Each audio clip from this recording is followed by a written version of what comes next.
ನಕ್ಕೊಂದಿ PDO ಬಸವರಾಜನಿಗೆ 10,000 ದಂಡ.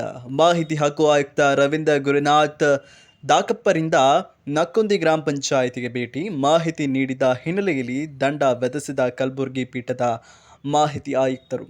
ವಿಶ್ವನಾಯಕರ ನಕ್ಕೊಂದಿಗೆ ಮಾಹಿತಿ ಕೊಡದ ಪಿಡಿಒ ಬಸವರಾಜ್. 3 ವರ್ಷದಿಂದ ಮಾಹಿತಿ ಕೊಡದ ಪಿಡಿಒ ಬಸವರಾಜ್.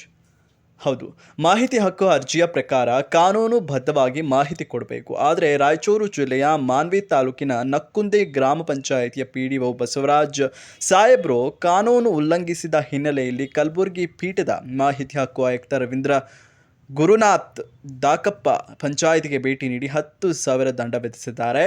ರಾಯಚೂರು ಜಿಲ್ಲೆಯ ಮಾನ್ವಿ ತಾಲೂಕಿನ ನಕ್ಕುಂದಿ ಗ್ರಾಮ ಪಂಚಾಯಿತಿಯಲ್ಲಿ 2021, 2022, 2023 ಹಾಗೂ 2024ನೇ ಸಾಲಿನ 14ನೇ ಹಣಕಾಸು ಯೋಜನೆ ಅಡಿಯ ಕಾಮಗಾರಿಯ ಬಿಲ್ ಹಾಗೂ ಕಸ ವಿಲೇವಾರಿ ತೊಟ್ಟಿ ನಿರ್ಮಾಣ ಕಾಮಗಾರಿಯ ಬಿಲ್ನ ಮಾಹಿತಿ ನೀಡುವಂತೆ ವಿಶ್ವನಾಯಕ ನಕ್ಕುಂದಿ ಅರ್ಜಿ ಸಲ್ಲಿಸಿದರು.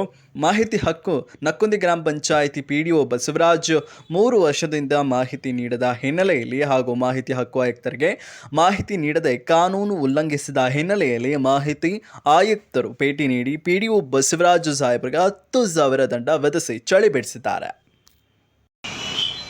ನಾನು ಎಸ್ ವಿಶ್ವನಾಥ್ ನಾಯಕ್ ಅಂತ ನಕ್ಕುಂದಿ ಗ್ರಾಮ ಪಂಚಾಯಿತಿಯಲ್ಲಿ ನಡೆದ ಹಗರಣಗಳ ಬಗ್ಗೆ ನಾನು ಮಾಹಿತಿ ಕೇಳಿದ್ದೆ. ಪಿಡಿಒ 2 ವರ್ಷಗಳ ಕಾಲ ಸರಿಯಾದ ಮಾಹಿತಿ ಕೊಟ್ಟಿದ್ದಿಲ್ಲ. ಹಾಗಾಗಿ ನಾನು ಮಾಹಿತಿ ಸೌಧಕ್ಕೆ ಕೇಸ್ ಹಾಕಿದ್ದೆ. ಮಾಹಿತಿ ಸೌಧ ಕಮಿಷನರ್ ಬಂದು ಇವತ್ತು ವಿಸಿಟ್ ಕೊಟ್ಬಿಟ್ಟು ಪಿಡಿಒಗೆ 10,000 ದಂಡ ಹಾಕಿದ್ದಾರೆ. ಇನ್ನು 15 ದಿನಗಳಲ್ಲಿ ಪರಿಶೀಲನೆ ಮಾಡಿ ಸರಿಯಾದ ಮಾಹಿತಿ ಕೊಡಿಸ್ತೀನಿ ಅಂತ ಹೇಳಿದ್ದಾರೆ. ಯಾವ ವಿಷಯದ ಮ್ಯಾಗ ನೀವು ಮಾಹಿತಿ ಹಾಕಿದ್ರಿ? ನಾನು ನಮ್ಮೂರಲ್ಲಿ 14-15 ಹಣಕಾಸು ಮತ್ತು ಕಸ ವಿಲೇವಾರಿ ಘಟಕ ಮುಂತಾದ ಇನ್ನು ಕಾಮಗಾರಿಗಳ ಬಗ್ಗೆ ಹಾಕಿದ್ದೇನೆ. ಸುಮಾರು 30 ಕೇಸ್ಗಳನ್ನು ಹಾಕಿದ್ದೆ. 30 ಕೇಸ್ಗಳಲ್ಲಿ 3 ಕೇಸ್ಗಳಿಗೆ ಕೊಟ್ಟಿದ್ದಾರೆ ಮಾಹಿತಿಯನ್ನು. ಇನ್ನು ಉಳಿದ ಮಾಹಿತಿಗಳನ್ನು 15 ದಿನಗಳಲ್ಲಿ ಕೊಡಬೇಕೆಂದು ಇಂದು ಮಾಹಿತಿ ಸೌಧ ಕಲಬುರಗಿ ಪೀಠದ ಕಮಿಷನರ್ ಹೇಳಿದ್ದಾರೆ. ಇನ್ನು ನೆಕ್ಸ್ಟ್ 15 ದಿನಗಳಲ್ಲಿ ಆರ್ಡರ್ ಹೇಳ್ತೀನಿ, ಅದಕ್ಕೆ ನೀನು ಸೂಕ್ತವಾದ ಮಾಹಿತಿ ಕೊಡಿಸ್ತೀನಿ ಅಂತ ಹೇಳಿ ಇಂದು ಹೇಳಿದ್ದಾರೆ. ನಕ್ಕುಂದಿ ಗ್ರಾಮ ಪಂಚಾಯಿತಿಗೆ ಖುದ್ದಾಗಿ ಅವರೇ ಬಂದು ಮಾಹಿತಿಯನ್ನು ತಿಳಿಸಿ ಹೋಗಿದ್ದಾರೆ. ಸಿದ್ದಪ್ಪ ನಾಯಕ ನಕ್ಕುಂದಿ ಅಂತ.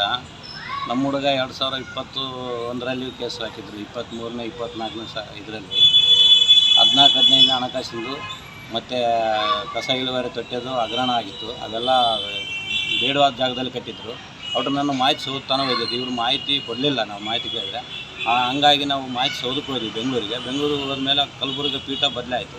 ಕಲಬುರಗಿ ಪೀಠ ಮಾಹಿತಿ ಕಮಿಷನರ್ ಏನು ಮಾಡಿದ್ರು, ಮೊನ್ನೆ 28ಕ್ಕೆ ಇದು ಇತ್ತು, ಹಿಯರಿಂಗ್ ಇತ್ತು. ಅವತ್ತು ಪಿಡಿಒ ಹಾಜರಾಗಿದ್ದಿಲ್ಲ. ನಮ್ಮ ಹುಡುಗ ನಾವು ಹಾಜರಾಗಿದ್ವಿ. ಅವತ್ತು ಇಡೇ ಕಾಂಪ್ರಮೈಸ್ ತಗೊಂಡು ಪಿಡಿಒಗೆ ವಾರ್ನಿಂಗ್ ಕೊಟ್ಟರು. ಇವ್ರಿಗೆ ಮಾಹಿತಿ ಕೊಟ್ಟಿಲ್ಲ ಅಂತ. ಅವರು ಕೊಟ್ಟಿವಿ ಅಂತ ಹೇಳಿದ್ರು. ಕೊಟ್ಟರೆ ನಮಗೆ ಬಂದಿಲ್ಲ, ನಮ್ಗೆ ಕಳಿಸ್ಬೇಕಾಗಿತ್ತು. ಕಳಿಸಿನಂದ್ರೆ ಯಾವಾಗಂದ್ರೆ 17ನೇ ತಾರೀಕು ಅಂದರೆ ಏನು ನಕ್ಕುಂದಿಯಿಂದ 2 ದಿನದಲ್ಲೇ ನಡ್ಕೊಂತ ಬಂದ್ರೆ ಮನುಷ್ಯ ಬರ್ತತ್ತಲ್ಲ. ಹಂಗಾಗಿ ನಾನು ವಿಸಿಟ್ ಕೊಡ್ತೇನೆ ನಿಮ್ಮೂರಿಗೆ 30ಕ್ಕೆ ಅಂತ 2 ದಿನದಲ್ಲಿ ವಿಸಿಟ್ ಕೊಡ್ತಂತ ಇವತ್ತು ವಿಸಿಟ್ ಕೊಟ್ಟರು ನಕ್ಕುಂದಿ ಗ್ರಾಮಕ್ಕೆ ವಿಸಿಟ್ ಕೊಟ್ಟ ಮೇಲೆ ನಮ್ಮ ಮಾನವಿ ತಾಲೂಕಿನ ಉಪ ತಹಶೀಲ್ದಾರು, ಎಡೆಲ್ಲು ಮತ್ತು ಈ ಥರ ಎಲ್ಲ ಪೊಲೀಸ್ ಪ್ರೊಟೆಕ್ಷನ್ ಎಲ್ಲ ಬಂದಿತ್ತು. ಎಲ್ಲ ನಮ್ಮ ಗ್ರಾಮಸ್ಥರು ಇದ್ದರು. ಅಲ್ಲಿ ನಮ್ಮ ಬೇಕಿದ್ದವ್ರು ಬಂದು ಕೇಸಿ ಅವತ್ತು ಅವ್ರ ಮುಂದೆ ಇವತ್ತು ಏನಂತ ಹೇಳಿದ್ರೆ ಅಂದರೆ, ನಮ್ಮ ಮಾಹಿತಿ ಕಮಿಷನರು ಅವರು ಮಾಹಿತಿ ಕೊಡಲಾರದು ಈ ವಿಚಾರಕ್ಕಾಗಿ 10,000 ದಂಡವನ್ನು ಬಸವರಾಜ್ ಯಾದವ್ ಪಿಡಿಒವರಿಗೆ, ನಕ್ಕುಂದಿ ಪಿಡಿಒವರಿಗೆ ದಂಡವನ್ನು ಘೋಷಿಸಿದರು. ಇನ್ನು ಉಳಿದು 30ಕ್ಕೆ ಮಾಹಿತಿ 3ಕ್ಕೆ ಕೊಟ್ಟಿದ್ದಾರೆ ನಮ್ಮ ಹುಡುಗರಿಗೆ. ಇನ್ನು 27ಕ್ಕೆ ಕೊಟ್ಟಿಲ್ಲ. ಔಟ್ರನ್ನ 15 ದಿನದಲ್ಲೇ ಕೊಡ್ತಂತ ಮಾಹಿತಿ ಆಯೋಗ ಪೀಠ ಅಧಿಕಾರಿಗೆ ಹೇಳಿದ್ದಾರೆ ಪಿಡಿಒ.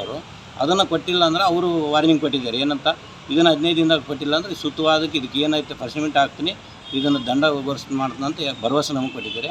ಮತ್ತು ನಮ್ಮ ಗ್ರಾಮದಲ್ಲಿ ಏನೇನು ಒಳ್ಳೆಯ ಅಭಿವೃದ್ಧಿ ಆಗ್ಬೇಕಂತ ನಮಗೆ ಬೇಡಿಕೆಗಳಿದ್ವು.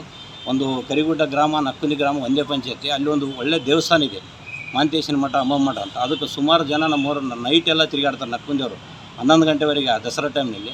ಆ ಟೈಮ್ನಲ್ಲಿ ದಾರಿ ವ್ಯವಸ್ಥೆ ಸರಿಗಿಲ್ಲದಕ್ಕೆ ಅದನ್ನು ನಾವು ಬೇಡಿಕೆ ಇಟ್ಟಿವಿ.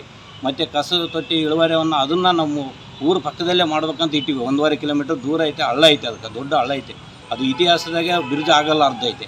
ಹಂಗಾಗಿ ನಾವು ಅದನ್ನು ಬೇಡಿಕೆ ಇಟ್ಟಿವಿ. ಅದನ್ನು ಒಂದು ಹೈಕೋರ್ಟ್ ಇದರಲ್ಲಿ ಮಾಡಿಕೊಡ್ತಂದ್ರೆ ನಮ್ಗೆ ಇದರಲ್ಲಿ ನ್ಯಾಯ ಸಿಗ್ತದೆ. ಗುಲ್ಬರ್ಗ ಪೀಠ ಆಯ್ತಿರಲ್ಲ ಅಂತ ನಮಗೊಂದು ಭರವಸೆ ಇದೆ, ಅದರಲ್ಲಿ ಸಿಗ್ತದೆ. ಮತ್ತು ಮಾನವಿ ಸಾಹೇಬರನ್ನು ಸ್ಟಿಕ್ ಆದ ಇದು ತಗೊಂಡು ಮುಂದಿನ ಅಕ್ರಮಗಳು ಯಾವೇ ಇದ್ದರೆ ಸೂಕ್ತವಾಗಿ ಪರಿಶೀಲನೆ ಮಾಡಿ, ಸೂಕ್ತವಾಗಿ ಅದಕ್ಕೆ ಏನು ಕೊಡಬೇಕು ದಾಖಲಾತಿಗಳು ಪರ್ಮಿಷನ್ ಕೊಟ್ಟು ಅದನ್ನು ಪರಿಶೀಲನೆ ಮಾಡಿ ಯಾವುದೇ ಒಂದು ಸರ್ಕಾರ ಸೌಲಭ್ಯಗಳು ಕಟ್ಟಡ ಆಗಲಿ ಇನ್ನೂ ಒಂದು ನಿರ್ಮಾಣ ಮಾಡಬೇಕಾದ್ರೆ ಸುತ್ತವಾದ ಎಡೆಯಲ್ಲಿ ಇವರೆಲ್ಲ ಪರಿಶೀಲನೆ ಮಾಡಿ ತಾಲೂಕು ದಂಡಾಧಿಕಾರಿಗೂ ನಾನು ಇವತ್ತು ವಿನಂತಿ ಮಾಡ್ಕೊತೀನಿ. ಇವರೆಲ್ಲ ಹಳ್ಳಿಗಳಕ್ಕೆ ಹೋಗಲಾರ್ದಾಗಿ ಇಂಥವೆಲ್ಲ ನಡೀತಾವೆ. ಸಾರ್ವಜನಿಕರಿಗೆ ಭಾಳ ಒಳ್ಳೆಯದು ಆಗೋ ವ್ಯವಸ್ಥೆ ಮಾಡಬೇಕಂತ ಈ ಜನರಲ್ಲಿ ಕೇಳ್ಕೊಂಡಿವಿ. ಇವತ್ತು ಮಾಧ್ಯಮ ಮುಖಾಂತರ ನನ್ನ ಬೇಡಿಕೆಯನ್ನು ಹೇಳ್ತಿದ್ದೀನಿ. ಕೆ ರವಿ ಪವರ್ ಅಂತ ವಕೀಲರು ನಾವು ಮಾನ್ಯವರು. ಈ ಥರ 2022ರಲ್ಲಿ ಕಂಪ್ಲೇಂಟ್ ಕೊಟ್ಟಿದ್ವಿ. ಕಂಪ್ಲೇಂಟ್ ಕೊಟ್ಟಾದಮೇಲೆ ಅವರು ಪಿ ಡಿ ಅವರು ಏನು ಆ್ಯಕ್ಷನ್ ತೊಗೊಳ್ಳಿಲ್ಲ, ಅದ್ರ ಮೇಲೆ ಏನು ಡಾಕ್ಯುಮೆಂಟ್ ಏನು ಕೊಡಲಿಲ್ಲ. ಹಾಗಾಗಿ ನಾವು ಬೆಂಗಳೂರು ಪೀಠದಲ್ಲಿ ಅಲ್ಲಿ ಕೇಸ್ ಹಾಕಿದ್ವಿ. ಕೇಸ್ ಹಾಕಿದ ಮೇಲೆ ಅಲ್ಲಿಂದ ಇಲ್ಲಿ ಗುಲ್ಬರ್ಗ ಪೀಠಕ್ಕೆ ಟ್ರಾನ್ಸ್ಫರ್ ಆಯಿತು. ಟ್ರಾನ್ಸ್ಫರ್ ಆದಮೇಲೆ ಅಲ್ಲಿ ಪ್ರೊಸೀಡಿಂಗ್ ನಡೀತು. ನಡೆದ ಮೇಲೆ ಅಲ್ಲಿಂದ ಪಿ ಡಿ ಅವರಿಗೆ ಕಾನ್ಫರೆನ್ಸ್ ಮುಖಾಂತರ ಎಲ್ಲ ಹಾಜರು ಮಾಡಿಕೊಂಡು ಇದು ಮಾಡಿ 30ನೇ ತಾರೀಕು ನಾವು ಭೇಟಿ ಮಾಡ್ತೀವಿ ನಿಮ್ಮ ಪಂಚಾಯತಿಗೆ ಅಂತ ಹೇಳಿದರು. ಅಲ್ಲಿಂದ ಎ ಡಿ ಅವರಿಗೆ ಮತ್ತು ತಾಲೂಕು ಅಧಿಕಾರಿಗಳು ಮತ್ತು ಪೊಲೀಸ್ ಅವರಿಗೆಲ್ಲರಿಗೆ ಮಾಹಿತಿ ಕೊಟ್ಟು ಇವತ್ತು ನಕ್ಕುಂದಿ ಗ್ರಾಮಕ್ಕೆ ಬಂದಿದ್ದರು. ಬಂದಾದಮೇಲೆ ಎಲ್ಲ ವೆರಿಫಿಕೇಷನ್ ಎಲ್ಲ ಮಾಡಿದರು. ಮಾಡಿದ ಮೇಲೆ ಅಲ್ಲಿ ಮಾಹಿತಿ ಕೊಟ್ಟಿರಲಾರ್ದಕ್ಕೆ ಒಂದು 10,000 ಫೈನ್ ಹಾಕಿದ್ದಾರೆ. ಮುಂದೆ ಇನ್ನೊಂದು 15 ದಿನದಲ್ಲಿ ಮಾಹಿತಿ ಕೊಟ್ಟಿಲ್ಲ ಅಂತಂದರೆ ಅದ್ರ ಪ್ರಕಾರ ಪ್ರೊಸೀಡಿಂಗ್ ಕಾನೂನು ಪ್ರಕಾರ ಏನು ಕಾನೂನು ಕ್ರಮ ತಗೊಳ್ಬೇಕಂತೇಳಿ ಅದ್ರ ಮುಖಾಂತರ ತಗೊಳ್ತೀನಿ ನಾನು ಅಂತೇಳಿ ಭರವಸೆ ಕೊಟ್ಟಿದ್ದಾರೆ ಇವತ್ತು.